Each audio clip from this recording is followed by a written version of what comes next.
Kozhikode town area coordination കമ്മിറ്റിയുടെ ആഭിമുഖ്യത്തിൽ നബിദിന സന്ദേശ റാലി സംഘടിപ്പിച്ചു.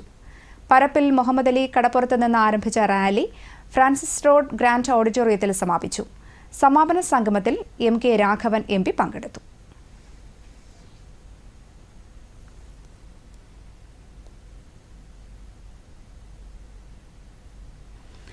മലപ്പുറം ജില്ലയിലും വിവിധയിടങ്ങളിൽ നബിദിന റാലികൾ സംഘടിപ്പിച്ചു. രാവിലെ പള്ളികൾ കേന്ദ്രീകരിച്ച് നടന്ന മൗലീദ് പാരായണത്തിന് ശേഷമായിരുന്നു മദ്രസകൾ കേന്ദ്രീകരിച്ചുള്ള നബിദിന റാലികൾ. റാലിയിൽ ദഫ്, സ്കൗട്ട് സംഘങ്ങളടക്കം നിരവധി പേരാണ് അണിനിരുന്നത്.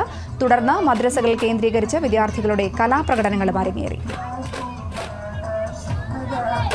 ഇന്നത്തെ ഈ സുദിനം എന്ന് പറഞ്ഞാൽ നമ്മുടെ നബിദിനവും ഓണവും ഒന്നിച്ചു വന്ന ഈ സുദിനം, ആ സുദിനത്തിൽ നമ്മൾ ഈ നബിദിന റാലിയോടനുബന്ധിച്ച് അതിൽ ഉസ്താദുമാർക്ക് നമ്മൾ ഓണപ്പുടവ സമ്മാനിച്ചിട്ടുണ്ട്.